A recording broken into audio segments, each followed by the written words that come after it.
is the Oddball Show, a podcasting collaboration of JP Live Productions and Oddball Magazine.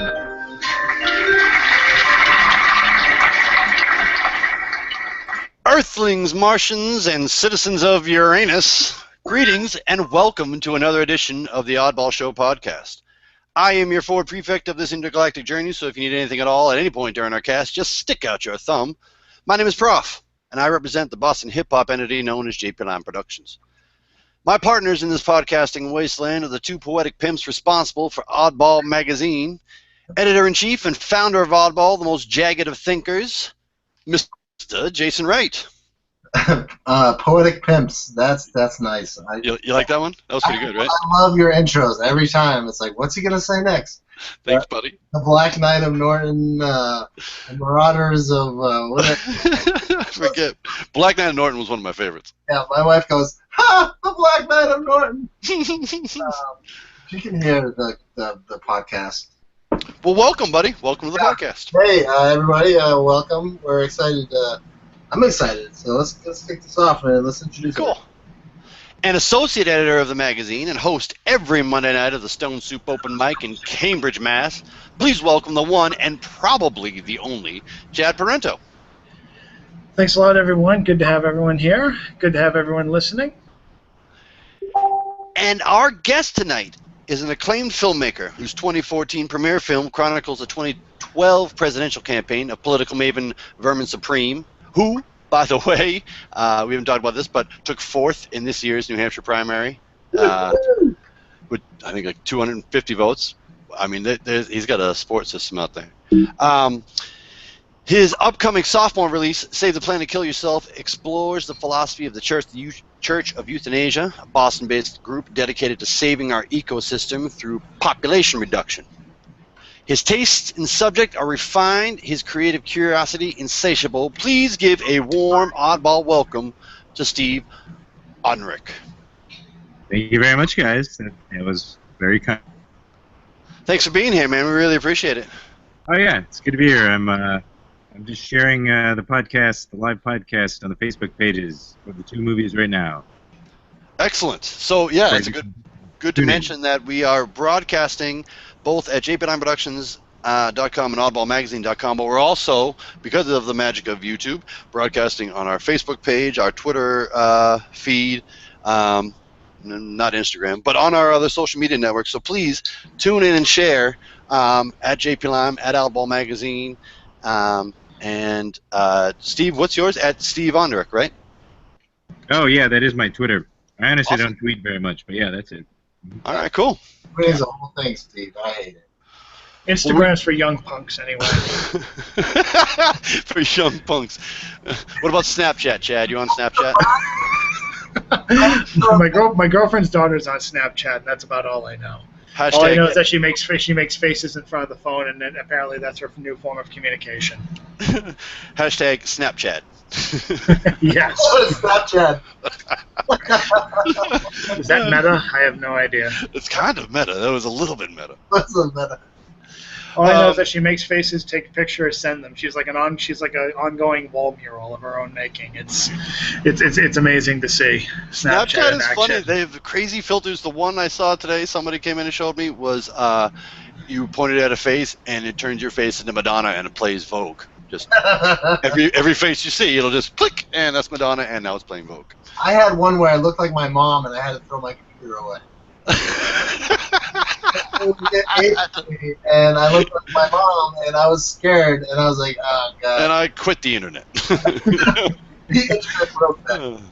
Before we went live, we were talking about how Jason's computer likely got hacked, and I think we just got the proof. Suddenly he looks like his mom. All right, let's be cool, man. All right, let's be cool. Let's be cool. Let's move on to more positive forms of gender role switching. But let's move on to let's go back to Steve. Steve, who's our guest, and full disclosure to everybody, Steve and I just had a long conversation last week in an effort to give some cohesion, or just to get another. I'm embellishing it. I basically offered my own insights onto his second documentary, which is still in progress of being put together, Save the Planet, Kill Yourself, about Chris Korda and the Church of Euthanasia. So this is his topics in his two films, one already released and one upcoming, are pretty well known to me because I covered them in the small press scene back in during the 2000 election, where I think Vermin Supreme was running for Emperor of a New Millennium. I think he changes his titles every 4 years. I think he was actually going for President of the World at one point, King of the United States, and Emperor for the New Millennium was my favorite one. Do you remember what he was running for? What title he was running for back in 2012? In 2012? In 2012, Yeah. he was just running for President of the United States. It's become a lot simpler these days. But it does seem like in the late 90s, early 2000s, he was running for a series of other offices, which may or may not exist. Like you said, Emperor of the New Millennium, Mayor of the Eastern Seaboard, that kind of thing. Mayor of the entire United States. Mayor of America. How did you first come in contact with him? I actually, so I was familiar with Vermin's work a little bit because most people know him from this video that he was in that went viral, where he appeared on the lesser-known candidates debate forum of Democratic candidates. I don't know what the actual title of it is, which is a thing that happens in New Hampshire every election cycle. But yeah, in 2012, I think it was actually late 2011, he appeared amongst a bunch of other guys who were looking a little uptight and wearing ordinary suits, who were these guys who are running for president that nobody knows about, basically. But Vermin was there with them, wearing a very ostentatious green suit and a 3-foot-tall boot on his head, and he had a sort of wizard-like beard. And he gave his speech where he talked about how he would like there to be mandatory toothbrushing laws in the United States if he's elected, and discussed his free pony platform, where everyone in America will get a free pony, except that they are federal identification ponies that you have to have with you at all times. And, I'm sorry. I think the part that people probably That was liked great. most was that at the end of the debate, he sprinkled glitter onto anti-gay candidate Randall Terry and yelled out something like, "Jesus told me to make Randall Terry gay."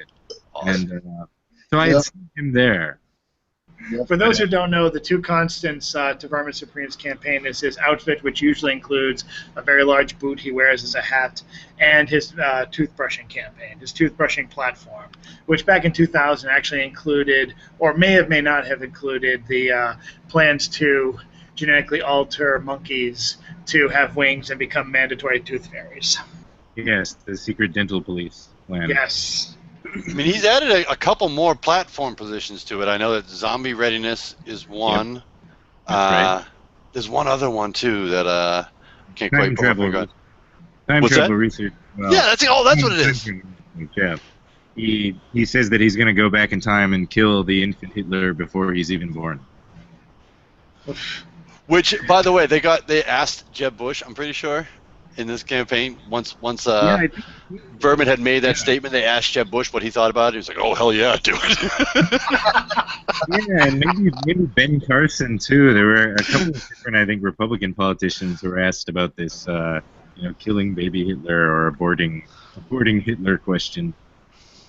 It's so good. It's like a great ripple to put into. I mean, especially this year. It seems like it's woven or it's wound like a downward spiral over the last, I don't know, decade or so. But like this year, what a great year to show that we need something different. we need to look at this process differently. And yet, I almost have to wonder, with Trump as a candidate, do you think, Steve, that Vermin Supreme is almost irrelevant? I don't know. I mean, yeah, you do kind of have to wonder. It's like the actual process of the presidential election has become so absurd, I guess. If you're looking at it, even like if somebody from 10 years ago was told this was going to happen, they would probably just think it was a joke or that it was ridiculous. Especially with the Trump thing. Oh yeah. I was gonna say, you talking about Trump or you talking about Vermin? Oh no, I'm talking about Trump. I just thought of the absurdity of the election process these days, and I mean, he's taking his reality show style, and then it seems like he's helping turn the elections themselves into kind of a reality show. It's exactly that mentality. That's exactly the idea of just very big statements that mean nothing, and a lot of cattiness and a lot of I don't know. It's very strange to watch happen. Yeah. I have a YouTube search, Vermin Supreme, recently. I just did it about 5 minutes ago, and some of the highlights, just putting in the title of your film, Steve, who is Vermin Supreme. I think there's one video here that says Vermin Supreme concedes that Trump is crazier than him. Mm-hmm. Then there's also my favorite one is I will faithfully execute all Americans, Vermin Supreme. Right. Yeah, I think that was something. Where he's saying that he was at the inauguration of Barack Obama and was basically walking around telling people that he was the president of the United States, even though Barack Obama was being inaugurated that day, and he did promise to faithfully execute all Americans. To faithfully execute all Americans. I'm pretty sure that is in the president's oath. I think that's how it starts. I vow to faithfully execute all Americans. That's the Cliff's Notes version. So, a quick. Go ahead. No, you Chad. first. Okay. Yeah. Right after we talked about you and Jason tripping over each other's toes. I'm just gonna go first and be rude. But it is a question for Steve. It is a question for Steve, and I'm the toe tripper tonight. I am the tiptoeing through the trips. Anyway, I don't know what I'm saying. But anyway, Steve, the one thing that's in common with your Vermin Supreme movie and the Church and Euthanasia documentary that's coming up is that they both focus on people who engage in a type of protest, or at the very least street performance, depending on your opinion. What I'm wondering is, did that come from a mutual interest? Have you engaged in that sort of demonstration yourself? How did this interest come about? Yeah, I mean, for me personally, it probably came to a certain degree with a little bit of disillusionment with sort of standard protest tactics. I don't know, I think the first protest I went to was in 2008 at the Republican National Convention in St. Paul, and I was kind of an outsider there. I wasn't really involved in any, I didn't plan anything. I didn't really know anyone who was there. But that was a big crazy fiasco with, just riot police everywhere, and I don't know, there was a moment where I almost got tear gassed, and there were, you never forget that. You never forget your first tear gassing or pepper spraying. Yeah, I mean, I recall there was a line of police sort of closing in to try to create this kettle, which is like an enclosure around a group of protesters in a march, and I could see them taking out their tear gas gun things, and one of the cops actually pointed at me and told me to go back into the kettle, and I just kind of said no, thank you, and I kept walking, and then I just got out, and then I could, behind me I could see all the tear gas. And was there a military presence, you would say? And by that I mean when the 2004 Democratic National Convention happened in Boston, I was hanging around in Park Street with various personalities. I remember at one point I left my backpack on the ground while I was talking to, of all people, the legendary mime poet Bill Barnum. He was exchanging an acid story with a homeless person on Park Street, and all of a sudden this person in full military uniform with weapon brandish, sir, is that your backpack? I'm like, yes it is, and I made sure that thing was pretty much stapled to my arm for the rest of the time there. But it was amazing how many street corners had, these aren't just plainclothes people, these are full-on soldiers. Yeah, I mean, there definitely was a militarized presence there. I think maybe they were National Guard. I actually remember when I first drove over there, I oddly enough got caught right behind this what must have been an unlicensed march in the street, and in fact somebody had pushed a dumpster out into the street and was rolling it along the street. But then behind me there was some kind of truck that seemed to be a military truck, and I was just sort of here driving my Dodge Neon by accident, and then there was a guy who appeared to be more or less dressed as a soldier. I assume he's probably National Guard, who opened the door and just yelled at me, just go back there. I was like, well, all right, I guess I will. But yeah, that was a very strange situation. And I recall there was like a videographer behind the march, and he like waved to me and he was like, "Thanks, man." Like he thought that I was deliberately like creating a wall between him and the military truck. But in So fact, I you just weren't happened to be it. documenting the event yourself. I think I had brought a camera along, and I did shoot a little bit while I was there, but I didn't really have any, plan for how I was documenting it. Well, by this time, this is 2008. How old were you then? I would have been pretty young in 2008. I was born in '85, so Wow. that's 23 or something, right? Yeah. Yeah. But you would have been in film school at this time, correct? Yeah, I was going to the University of Minnesota, where I was, studying film studies, art, and cultural studies. So it wasn't quite film school, but I was able to take a few film classes and, learn a bit about film theory and all of that stuff. So where do you think, as a filmmaker, that you decided, I really want to be a documentarian? Because that's a distinct choice as a filmmaker. You start, pursuing it in school. That I don't know. Was there, other than that event, other than that protest, were there films or anything else that really made you think, this is something that I should start pursuing? Yeah, well, I think like in terms of short documentary work, I mean, I'd done in high school I had a ridiculous cable access TV show where we had a guy in a Bigfoot costume, and all kinds of things I had done in the past. But yeah, I actually when the Occupy movement came around in 2011, I ended up getting involved with that in Minneapolis, and I quickly sort of realized that probably the most helpful thing I could do was make short videos about it. So I ended up putting together there was a YouTube channel called Occupy TV NY, so I ripped off their format and I called mine Occupy MNTV, and I just made short videos about what was going on to try to keep people informed. And that was actually probably where I started earnestly, I guess, getting into documentary work. Before that, I just sort of goofed around and done other things. Was it during the Occupy filming that you met Vermin Supreme? It was sort of shortly afterward, actually. I mean, it was probably being at so many Occupy events that got me feeling a little bit disillusioned about ordinary protest tactics, about going out and having the march, and everybody marches and they say their slogans, and then they go home, and best case scenario, you get some media coverage, but nothing really happens, which I think sort of just led me to the question, like, all right, are there other more creative things we can do that might allow more progress to be made in some way? So yeah, where was I going with it? What was the question? Basically, like when did you run into Vermin Supreme around this time? Okay. Yeah, so I actually so shortly after all of the Occupy stuff, when it was more or less dying down, I went on a trip with some friends of mine out to Chicago, where the NATO summit protests were taking place. The North Atlantic Treaty Organization they were having their secret meeting in Chicago. I mean, it's not totally secret. They do broadcast some of it.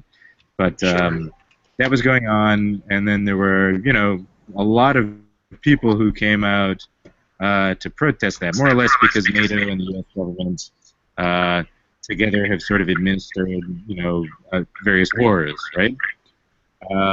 So I was actually there, and I just kind of kept running into Vermin. Are we getting a reverb right now? Near the reverb. Oh, sorry about that. Maybe is that gonna fix it? Let's see. Okay, I don't hear it anymore. Is it But yeah, so... All right, go ahead. What? I asked if it was chat. Oh, yeah. All right, sorry. Okay. It's a joke. But yeah, so I ran into him on the streets in Chicago several times, and then what sort of made me realize that there was a little bit more to his story than just the funny wizard pony thing that I had seen online. Yeah. Was that there was an incident where I think it was at the intersection of Cermak and Michigan in Chicago. There was a huge march, tens of thousands of people, and I think it culminated with speeches by the Iraq veterans against the war. And the timing of the permit had run out, and there were like literally thousands of people in this intersection. And at this point, the police started making announcements about how they wanted to clear the intersection, right? But there were so many people there that no one really, like, I couldn't tell what the hell was going on or where the police wanted us to go even, or what was really going on. And essentially, I think, I didn't even know quite what happened at the time, But there was a moment where we had there were like 300 riot cops or something, more or less pushing against this huge group of people, and like kind of we were like packed in like sardines, which is kind of alarming when you have these guys dressed up in these stormtrooper outfits. Yes. Pushing a huge group of people together so you can't move. There's this sort of claustrophobia to it. And then there ended up being a situation where I think there were a few protesters who tried to go through the line of the police, and then several police just started sort of swinging their billy clubs wildly. I kind of figured this all out after the fact. But in this like crazy situation, I saw Vermin Supreme essentially just doing comedy, like more or less doing stand-up comedy amongst Get out of here. protesters. Yeah. So he was walking around and saying that he was making announcements with his megaphone to the police, saying like hands down, I have you surrounded by love, and like telling the police to give up, just like this very deadpan sort of way. And I think it was really that experience that made me think like, okay, this is probably worth a documentary. And I ended up talking with him about it, and I think a couple of weeks later we talked on the phone, and he said, yeah, sure, meet him at the Rainbow Gathering in Tennessee in the Cherokee National Forest. That Vermin's kind of fearless like that. I remember being at the debate at UMass Boston when people were demanding Ralph Nader debate back in 2000, and there was a brief altercation between protesters and the police, and Vermin's at the front of it, I think, with a megaphone mic, and basically saying very calmly, "We'd like to thank you tonight, officers. Your services are no longer required." Right. Yeah. We are here expressing grievances peacefully, and he never once, he never once broke from that monotone. He was icy calm in that respect. Right. Yeah, and I think it's just, he's been doing it for so many years. I still can't explain why he's so dedicated to it. There's not really anybody else who is doing something like what he does, I guess.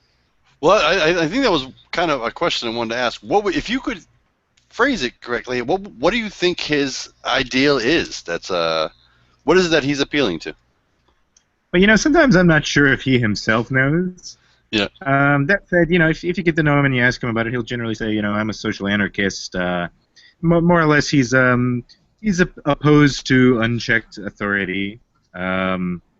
He seems to be more or less a First Amendment absolutist. He believes in freedom of speech and believes in sort of defending the right of the American people to gather and express themselves and criticize their government or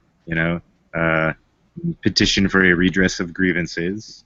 But it's a bit tough to pin him down, and he seems to sort of have a fan base amongst weirdos and outsiders and people from various political groups who don't really fit into the mainstream stuff you're going to see on television.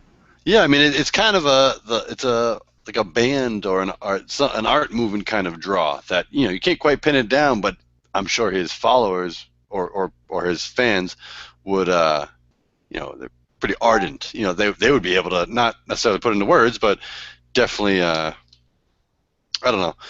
It's an idea you can think about, but you can't really. It's hard to put into words.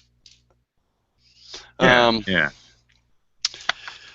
So what is it? So let's close this loop. What was it then? Or maybe we've already answered it. What was it that made you want to make your film? Oh well, yeah. Like I said before, I think it was just seeing somebody very professionally doing something I'd never really seen anybody do before, which was doing stand-up comedy in the context of a very tense protest situation, and then sort of engaging in de-escalation tactics to try to make sure nobody got hurt. And I don't know, it seems to me to be a fairly impressive thing to be able to go into something as chaotic as a bunch of riot cops surrounding a bunch of protesters who are all confused, and then do comedy in that scenario. Yeah, it takes a mentality that is very interesting. Yeah. It's not a common thing. You're swimming on your own current somehow there, and in an awesome way. Yeah. So you premiered it at a festival. What's been the response? The response from people seems to be very good. We hit what did we hit? 4 or 5 festivals. I think there might even be one more festival in Maryland that's going to play it soon. But yeah, it premiered in 2014 at the Minneapolis-St. Paul International Film Festival. Took 7th place in the Audience Choice rankings there. Congratulations. A few more festivals after that. I don't know. That said, I think at the moment there's a great deal of competition in the independent film scene, and it seems that there is sort of a film establishment that at the moment I am certainly not part of. So for now we're just distributing it independently through Vimeo On Demand. Yeah, I saw that you just started that earlier this year, right? That it went up on demand. Yeah, that was in January that we did finally put it up on Vimeo On Demand. Excellent. So what's the quickest way? What's the easiest way to get your movie right now for those who might be interested in it? Or maybe what's the best way for people to get your movie where you can make the most money? Oh, the way where I can make the most money? Why not? Well, the way that I can make the most money is if you order a DVD or a Blu-ray on our Etsy site, which we'll put a link up to that. Yeah, we can add a link to that later. But you can also watch it on if you go to whoisverminsupreme.com. Right on the front page, there is a link to the Vimeo On Demand video, and so if you sort of navigate your cursor to the upper right-hand corner of that Vimeo On Demand video, I think there's a button that says Buy Now or something like that. Nice. You can rent it for $5 or buy it and watch it forever for $10. Very good. Something that will probably transition to the next movie that you're working on is that in researching for Vermin, it sounds like your interviews and your research probably took you to a lot of sources that may have been suspect or may have been just as peculiar as Vermin. Like, what was that like? What was the challenge behind that? What do you mean? What do you mean by suspect? Just maybe not strange suspect, characters, but just strange characters that take you down. Like, where am I getting into deep? Like, do they like Vermin? Did you ever think that you were part of a joke? Did you ever think that Vermin was going to be inaccessible?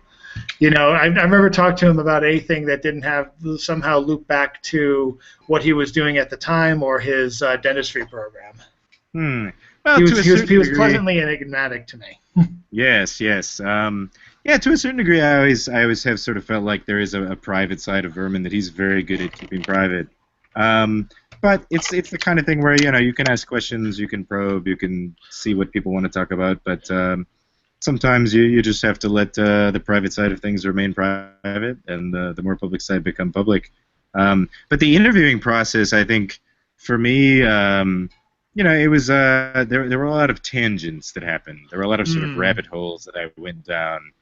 I talked to Diamond Dave Whitaker, who knows Vermin, who's an old guy who's been going to rainbow gatherings for years. Of course, Diamond Dave Whitaker wanted to talk to me about how Bob Dylan slept on his couch in the 1960s, and at least according to Diamond Dave Whitaker, he gave Bob Dylan his first joint, and then he pointed out, of course, that Bob Dylan gave the Beatles their first joint. So there's this sort of direct line between him and Sgt. Pepper's Lonely or something. Yeah. He is the origin man. Maybe. I don't know.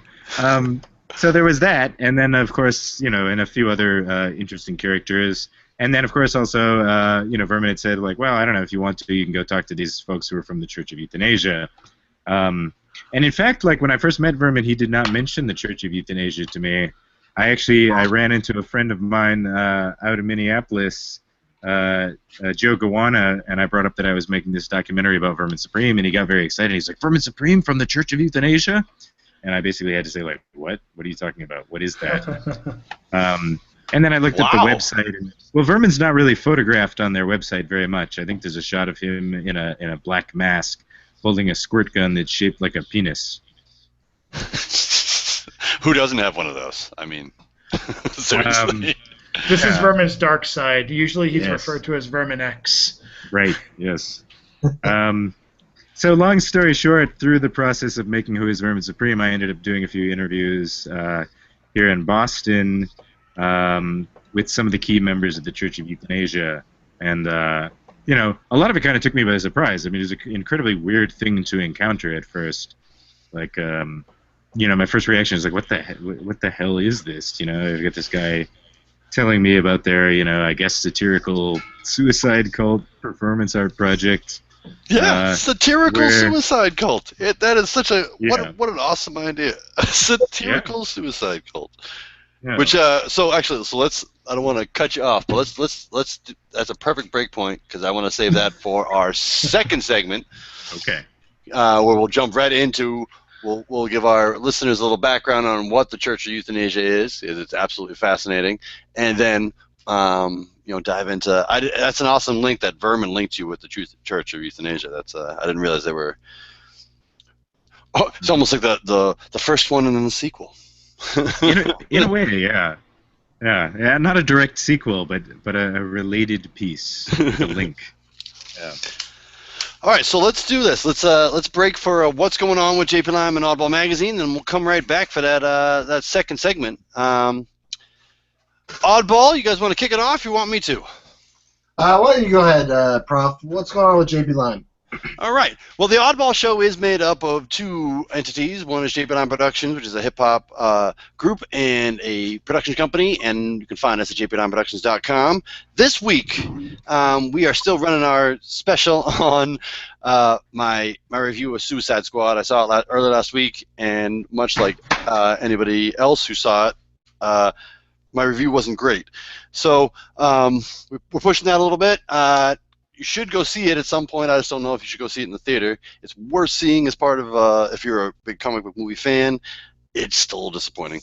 So Suicide in the DCEU is up there. And in addition, all week, and last week too, along with the Olympics, Limehead, our fruit-headed mascot, has returned out of nowhere. So he's popping up all over the Rio Olympics. So those are up on our Instagram and our Twitter. And either tomorrow or Thursday we'll be doing a whole photo album of his trip through Rio, with some that have been up there, with all the ones that have been up there and a few that haven't. So we'll definitely check that out. And then on the Rap Flashback end, we have a couple birthdays that are worth noting.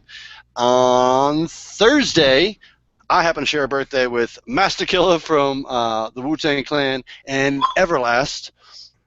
Two hip-hop birthdays to note. On Friday, it's Nate Dogg's birthday. Rest in peace and happy birthday, along with Fat Joe. And then on Saturday, it is the one, the only, the philosopher, the teacher, KRS-One, is August 20th. So Nice. come check us out at jblimeproductions.com for your Rap Flashback, your dose of hip-hop history.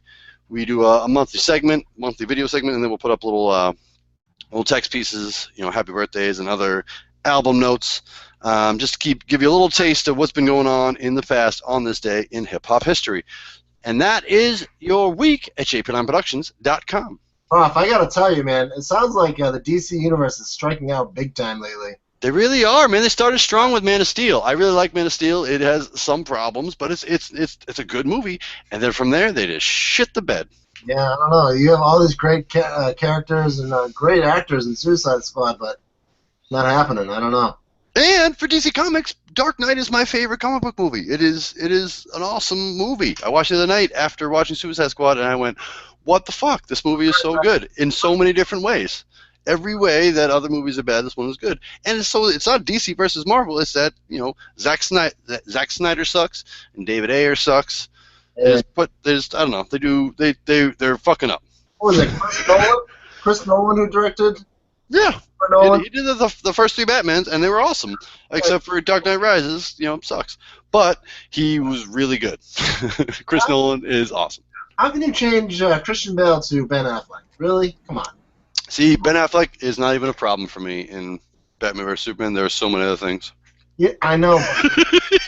Just the tones of He's like the least of it. All right. Anyway, we should talk.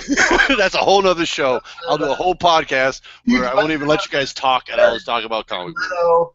Wait, real quick. Heath Ledger versus Jared Leto. What's up? All right. Jared Leto was was interesting and good, and they totally underused him. But Heath Ledger is an icon. He's my favorite comic book villain ever. So Incredible. Okay. All right. Well, Chad, you want to hit it up with what's going on in Oddball Magazine? First of all, you said that so quick. I thought you said Jay Leno versus Heath Ledger. Jay Leno. Hey, how you doing, Heath Ledger? How you doing? Are you the Joker? Are you the Joker? Yeah, anyway, I just made him sound like Harley Quinn. But anyway, I think Steve's ears are bleeding, so let's be quick.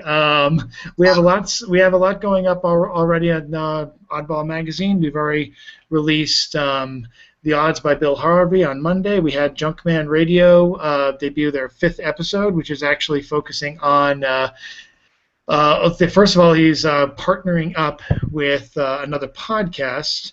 I think it's called yes, it is Those Darn Cats podcast, and they're focusing on on the album Stay Awake, and it's an album by Hal Willner, which I actually had a chance to live stream a little bit through a friend, and it's basically an album of Disney covers, which is pretty fascinating. So I appreciate Greg for turning me on to that. We also have today's Jagged Thought from Jason Wright, and today we featured poetry by Frank Blake. I don't want to give away who the Wednesday people are, but you should stay tuned, and we have a lot of great people coming up. I've been trying to update the boards and the posts to make sure that we have some really strong people coming up. We're going to have some returning voices to Oddball, and I just got the column from Liza Zayas for Underground Garden, and she's focusing on another article on Arado 52, and of course Arado and Liza were subjects of the Oddball show not too long ago, so definitely stay tuned for that on Thursday. I should also give out an apology to James Van Looy. Last week I posted his All One Thing column, Between the Devil and the Deep Blue Sea, but for some reason the wrong poem got put in. So I've posted on Twitter already, and I've apologized. You should definitely check out Between the Devil and the Deep Blue Sea. It has a cameo of Vladimir Putin, the singing Blueberry Hill, as only James can include it. And we should be debuting some not only some new poets, but some new artwork as well. So for those of you who have submitted and are waiting patiently, just wait a little longer, and you won't be disappointed. Yeah. All right. Well, I have to say, first off, two things on my end. Spotlight of the week goes to the poem by Joan Mazza, which I really liked, about just the integrity of being a writer. It's a great poem. It's artwork by Ira Joel Haber, who's a Brooklyn artist who's been with us forever, and we really like his work. You can check out the poem by Joan Mazza. It's really fantastic. Also notable, we changed and we updated our Oddball artists to honor Cesar Valtierra and DJ Barry for their work as artists for the Oddball Magazine art section. DJ Barry does these really cool graphic images, pop culture figures, and Cesar Valtierra, he has a really interesting style. If you go to the website, you'll see his Pokemon versus the World illustration, which I thought was fantastic, and I thought deserved to go up on the Oddball Artists page. So yeah, that's new at Oddball. And today I wrote my Coffee Cup Wasteland poem. And yeah, Junkman Radio was awesome this week. Shout out to Greg Von Teague. Tiger. Tig. And you do got to read this Suicide in DCEU thing. You can see it on JP Line, but you also see it on Oddball Magazine. And what I've read is they really they shit the bed on this one. So. But with the DCU, they have the pieces with each of these movies, and they just don't do it. Just get Christopher Nolan to direct the whole series. Yeah, I mean they're just having problems on the back end. So. Yeah. So that's what's going on in Oddball Magazine and Line. So where were we, guys? That's that's what's going on our two respective sites. Come check us out, and come check us out on our social media. We are now in the second half. We effectively broke it into two segments in this job. I had to, be really rude and cut off our guests, which is just, a bad rule of radio in general. But oh no, I think that was an elegant transition. That was good. Well, thank you very much. You're welcome. But so we concluded our first segment talking about the Church of Euthanasia. Yes, Church of Euthanasia, which is a group based in Boston and Somerville, if I'm not incorrect. That's right. With a very interesting perspective on how we save our planet from the ecological damage that we're doing. Steve, you want to speak on who they are, and then talk about the process of making a film about them? Yeah, I can lay out the basics for you. So yeah, I guess maybe start by talking about the superficial aspects. The Church of Euthanasia eventually became officially a non-profit educational foundation. They have one commandment for their members, which is "Thou shalt not procreate," and they also have 4 pillars, which are, if I'm remembering them correctly, suicide, abortion, cannibalism, and sodomy. Because you can't get pregnant by doing it in the butt. That's the idea. Yeah. So yes, and at first glance, to most people. Sorry, go on, Steve. Sorry. Oh no, it's okay. So yeah, I mean, looking at that, you can tell that it's sort of designed to shock a little bit, just a little bit. That it's supposed to be outrageous in some way.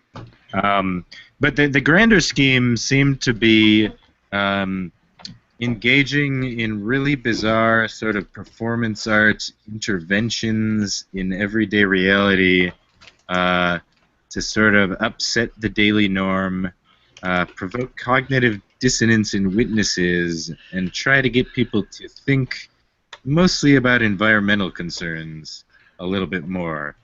So for one concrete example, in the mid-90s, there were various pro-life, anti-abortion protesters who would hang around outside of Planned Parenthood centers, and the anti-abortion folks would have their big signs with mangled fetus images on them and biblical quotes and things like that. Harass women going in to get care or whatever. So the Church of Euthanasia, well, I guess, one other thing is that in the Boston area and in many other places, in Boston there was actually a guy called John Selvey who walked into 2 different, I think there were 2 different Planned Parenthood clinics, and he shot up the place. And this might have been in, 94 or something like that. And he actually he killed a few people, Yeah. So shortly after this, in fact, at one of those very clinics, when the anti-abortion protesters were out there, the Church of Euthanasia would show up and do all sorts of ridiculous things, and they'd have a sign that said, "Save the planet, kill yourself," another sign that says, "Eat a queer fetus for Jesus." Eventually they were carrying around a sign that said, "Pedophile priests for life." And then, of course, later on they had some guys at MIT build a giant 2-story tall penis puppet for them that could ejaculate big sperm onto a sperm bank. It's the good people at MIT who make the biggest penis models. So. Yeah, that's the place to go if you need somebody to make one of those. So that's our unofficial. Or so sponsor. we hear. That's our unofficial sponsor for that is MIT. If you need a giant penis, please go to MIT. Yeah. So, yeah. So I don't want to. I don't want to provide too many spoilers. There's a lot more detail behind that whole incident with the giant penis. But yeah, so I interviewed Chad with my girlfriend Maddie, who's also a producer on the movie. We interviewed Chad the other night because Chad had written one of the more in-depth articles about the Church of Euthanasia that was called Purity for Losers, and you were working on that for what, like a year or so, Chad? On and off for about half a year. Okay. It took a lot out of me because, of course, I was working a job and I was just working the small presses, so that meant no money. Yeah. So it was a time-consuming project because I was actually trying to call police that were involved in other incidents like their WBOS Earthfest protest back in 1999. If you want to read about that, it's actually available on my website, on my blog, I reposted because there's no way the Dig's going to post that now. But it was nice of them to do that at the time. The Weekly Dig published it as part of their monthly supplement, Shovel Magazine, which was exciting in of itself. But yeah, it was exhausting subject to be part of, and I never got around to following up on them in their subsequent activities. And it's very thrilling that this film's finally coming into existence, which I was having serious doubts that it ever would. I mean, were you having issues with the funding and people getting behind this? Oh yeah, I mean, funding was actually incredibly difficult. You know, and like there are also things I'd like to do that we may not ever be able to fund. I mean, there's one woman who lives in the Netherlands now who was involved with the Church of Euthanasia who I'd like to interview, but I don't know if I'm going to be able to afford to do that. We'll see what happens. Things like that. But yeah, we did end up doing a Kickstarter campaign, and you know, I was actually on tour with Who is Vermin Supreme and trying to advertise the Kickstarter campaign as I was going. Because we sort of set up a little tour between here and Minneapolis, stopped in several cities. Some of the screenings went better than others. But yeah, so we did the Kickstarter, and you know, we did actually get some coverage. We you know, we were mentioned in a Vice article. Vice reached out to us to cover the film and to look into, you know, because nobody's heard much from the Church of Euthanasia for the last 10 years, so they were curious. But that's a Vice article. Basically, what's that? That's a Vice topic in the making. It's amazing that you basically have so much access to information because, you know, this is as much as I'll say on it, then I'll let you go. But this is kind of during that transition where, you know, not everyone was necessarily on the net, so there was like some internet stuff going on, some of it online, some of it on paper, and it was very hard to gather a lot of this stuff. The Church of Euthanasia's website actually covers a lot of ground, and if you ever visit the website, I have to warn you all, it is not safe for work in any way, shape, or form. I love it. That should just go without saying. It should just go without saying.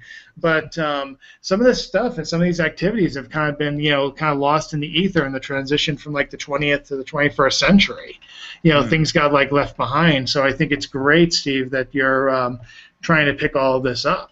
I mean, it's not lost forever, but it's definitely been kind of flailing around there. Let's just say I googled the website. Now my computer's broken, so. Yeah. Yeah. Yeah, and we should also give a lot of credit to Lit, who was on the scene with the Church of Euthanasia quite a bit back in the 90s, and she shot a lot of fascinating footage of their street performances and things like that. And so I was able to get a hold of her, and I was able to get a hold of her, and you know, we talked about it for a while. You were speaking of Lydia. She agreed to let us. Yeah. Lydia shot lots and lots of footage with the Church of Euthanasia back in the 90s, and she agreed to let us use it for the film. So it's mostly had never been seen. How was the response when you went to anyone? What was the overwhelming response when you went to there? Anyone walk out? Anyone like? This is terrible. You know, this is terrible. This is a crazy idea, or the reaction to what? Yeah, when you went to the documentaries, when you went to the film festivals, how was it? You said it was received well, or no one walked out on it? Well, who is Vermin Supreme? Basically, after interviewing the members of the Church of Euthanasia, I considered including that story in Who is Vermin Supreme. However, it was just too much of a digression. The story would have been too big.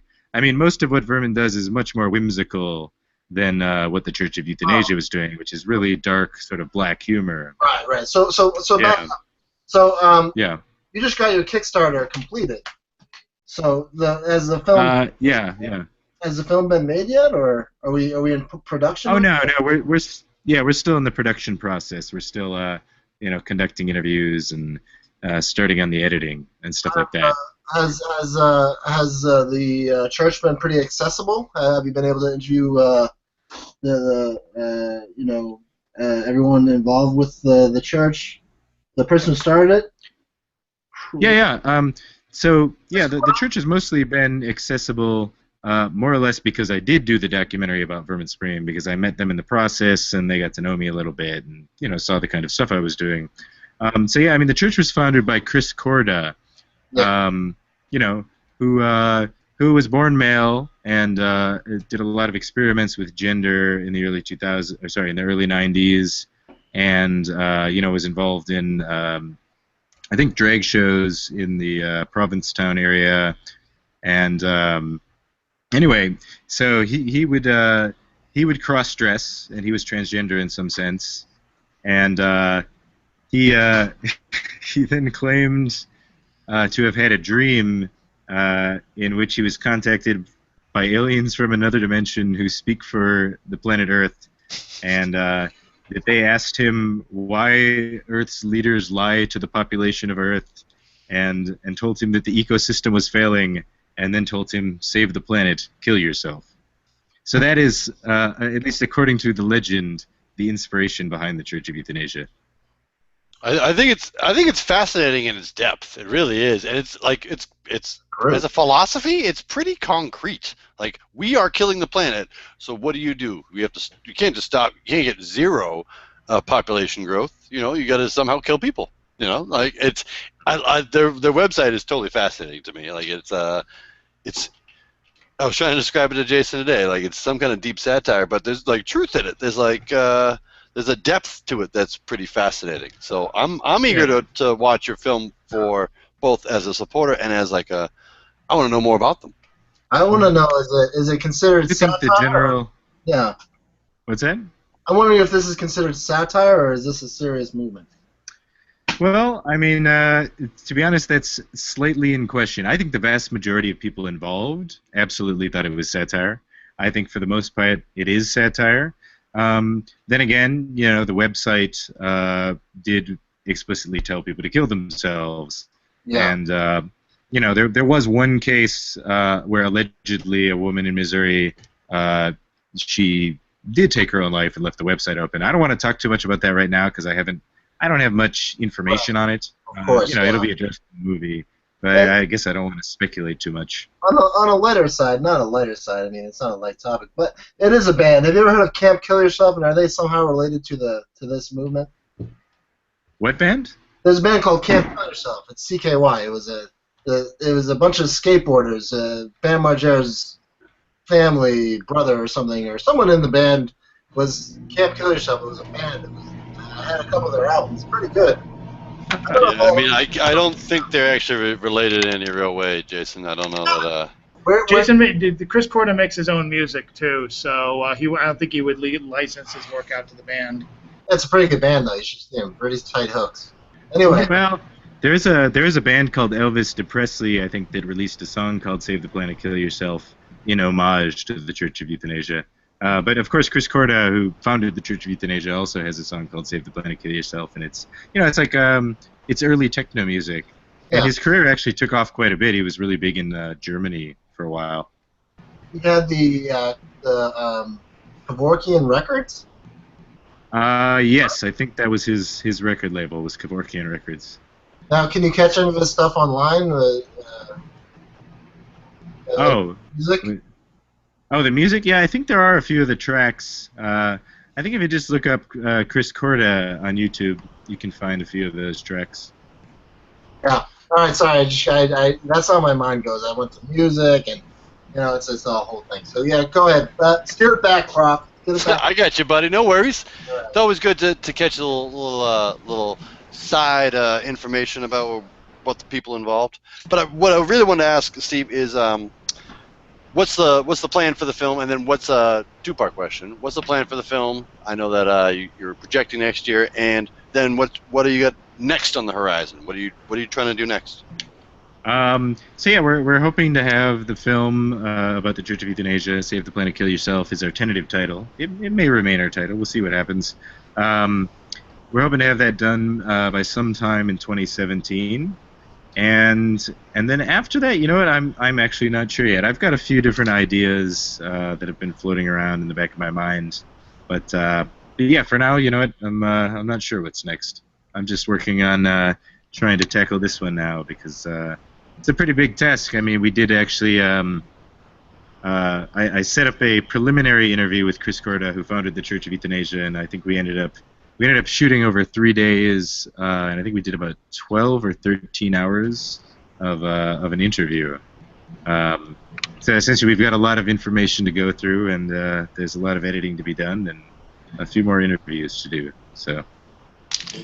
And you think you'll end up doing the same release plan as far as festivals and then Vimeo on demand? Is that working out for you? Well, I mean, ideally, if we could find some kind of bigger distribution deal just to get the film in front of more people, that would be great. But if that doesn't work, sure, we'll just keep self-distributing and kind of see how this thing can build over time. It can go viral, Yeah, maybe. Yeah. We'll be listening to. We'll be watching it on our Netflix. And, what?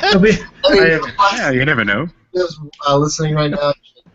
I think the computer broke, Jason. Anyway. Well, it is pretty fascinating, Steve, and I think we're all here, and our listeners are very much looking forward to seeing it. So, I got to thank you for capturing such an interesting subject. It really is something to look into and think about. Yeah, it's some strange, complicated stuff, and it's going to be an interesting process to try to distill it down into 2 hours or less, something like that. A general outline of their very weird story. With a lot of DVD extras, I hope. Yes, hopefully. There'll be so many. One of these days I'll do a special edition of the Who is Vermin Supreme DVD, because God knows how much strange and funny footage I've got that I actually never released from that one even. So. And then what a box set that'll be. Yeah. Oh yeah. It could be good. I can't wait. Mm-hmm. So we're coming down to the end of the oddball hour here. We've done pretty well pacing ourselves, and we've covered our hour pretty well. We tend to fly through it in our conversations and then skip out on important subjects. So I'm glad we got to explore both your projects, and we're going to be putting up all our pertinent links on jp9productions.com and Oddball Magazine. I think we just want to close out with a jagged thought. Do we want to do we haven't done this in a while. Do it. You want to do one? You want to do a list of 10? Do a list of 10. All right! We haven't done it in so long I missed it. Yeah. All right, you go. All right. Well, it's been a great time. Thank you very much for joining us here at the Audible Hour. We'll close out in just a second. But as a closer, we've done a couple shows, but one of my favorite things to do is called the List of 10. It's a questionnaire that I prepared based on James Lipton's questionnaire from Inside the Act Studio, which is based on other questionnaires. So, Steve, are you ready, even though you have no idea what's coming, for the List of 10? The List of 10! I was born ready. Maybe. I don't know. What it's going to be like James Lipton? Like questions? Yeah. You'll see. Okay. All right. Yeah. Sure. You'll do fine. I bet you'll get a passing grade at least. Do I need to do like one-word answers or anything like that? It's all up to you, my friend. It's all what feels right to your soul. Okay. We'll play it by ear then. I love the that. List of 10. Colloquialism. Number 1. What time and place would you like to be if not here and now? What time and place would I like to be if not here and now? Far, far in the future, in a galaxy far, far away. Sort of like the opposite of Star Wars. Opposite Star Wars. Number 2. What is the greatest advice you've ever received? The greatest advice I've ever received. I don't know. I'm pretty bad at this. I'm trying to think of the greatest advice or even good advice that I've ever received. There's probably been tons of it. Sometimes it's simple, Sometimes it's just, It's a pretty deep 10. It's a deep 10. It is. It varies. It has some dips, some waves. It's a full experience. Well, let's keep it on the subject of today. The greatest advice I've ever received: don't forget to brush your teeth. Nice. That's a great one. And I do like that it's like a concrete idea of his. It's a concrete platform. You should brush your teeth. It's good dental hygiene is the basis of, what does he say, sanity or something? It's pretty good. Right or left, you can't believe that you should brush your teeth. It's a universal platform. Yeah, right. I like it. I can support that. Yeah. Number 3. What would your superpower be? Hmm. The ability to see through walls. Nice. That'd be cool. Number 4, Biggie or Tupac? Tupac. Right. West Side. West Side. Number 5, who is your favorite person? My favorite person. Maybe Orson Welles. And all aspects of Orson Welles, the great filmmaker Orson Welles, and then the sort of tragically comic elderly Orson Welles eating too much and drinking too much, and appearing in that YouTube video where he's really drunk trying to sell Paul Masson wine. Have you ever seen him? He does when the roasts were cool, when the Friars Club roasts were on. He, like the big fat Orson Welles with a big old beard. He's on those daises with a lot of old like 50s comedians that are on late night when if you're up at 3 a.m. looking for something crazy to watch. Those infomercials are on. But I love Orson Welles is always sitting at the end. He always making some stupid joke. Well, there was a great show called The Critic back in the day. They used to have a. Anyone remember The Critic? Yeah. Oh yeah, John, not like Leguizamo. it was based. It was Leguizamo in The Critic. John Leguizamo is my second favorite person. John Lovitz. John Lovitz. That's his name. And they actually, I think they had the guy who did the Brain and Pinky and the Brain do the Orson Welles impressions even then, selling, I think it was Mrs. Paul's fish sticks. He's like a ghost. They're even better when you're dead. Yeah. Yes. Well, I've never compared the Brain to Orson Welles, but they sound all so much alike. they're even better. Oh yeah, there's There's one episode that's word for word almost an Orson Welles like commercial, like documentary take. Mind blown. Critic was pretty fantastic. That was a great show. Well underrated. Standpoint ish. What's question 4? Number Or are we on 6. Question 4. Oh, 6. No, Thank God. number 6. Oh, God, Thank God I already can't to 6. count. Okay. That was the 5th inning stretch. Number 6. What is your quest? What is my quest? I think my quest is to, try to find the truth and have a lot of fun doing it and explore some of the more chaotic sides of life while maintaining my sanity, if I can. Like a fun David Duchovny. What does that What? mean? Of course, that's Number 7.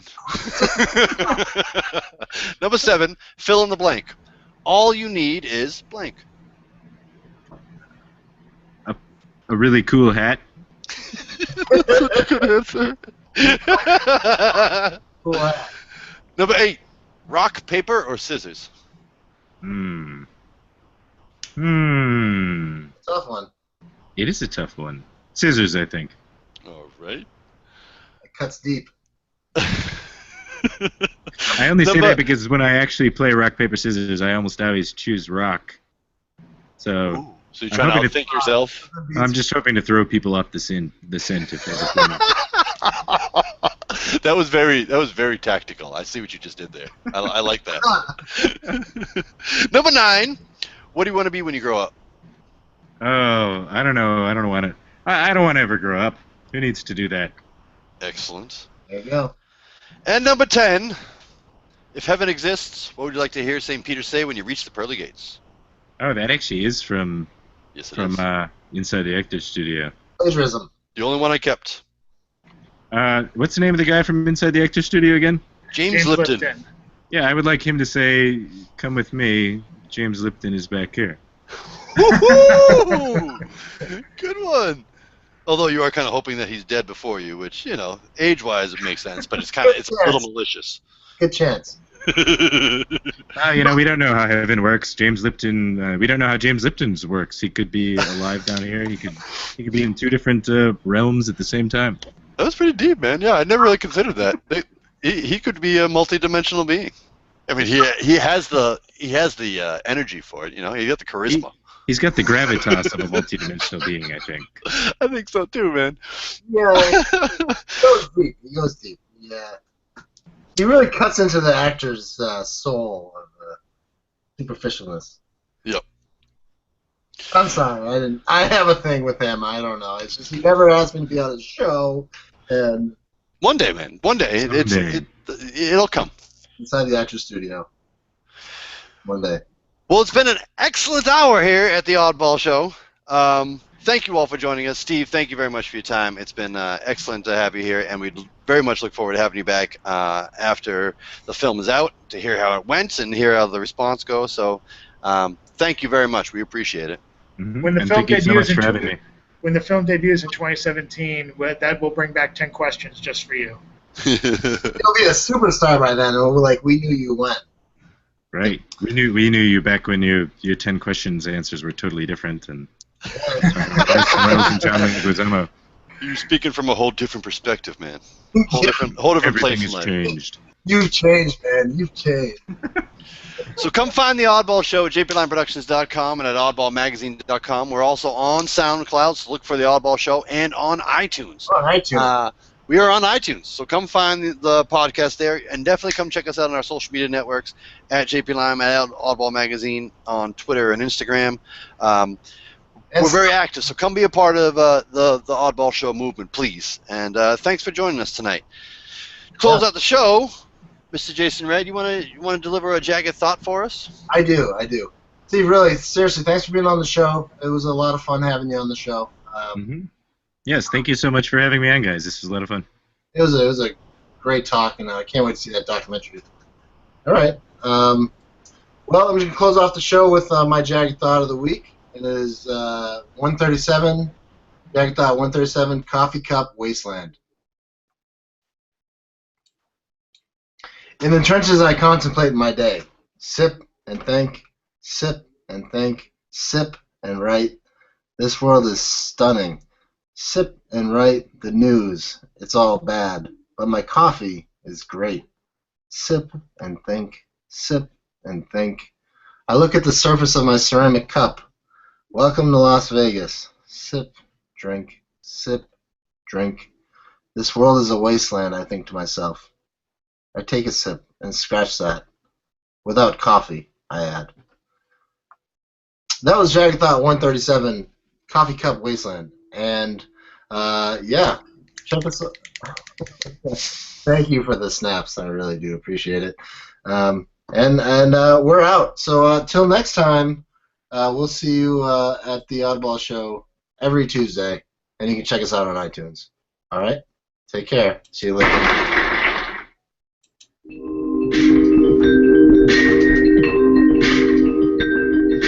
This is the Oddball Show, a podcasting collaboration of JP Line Productions and Oddball Magazine.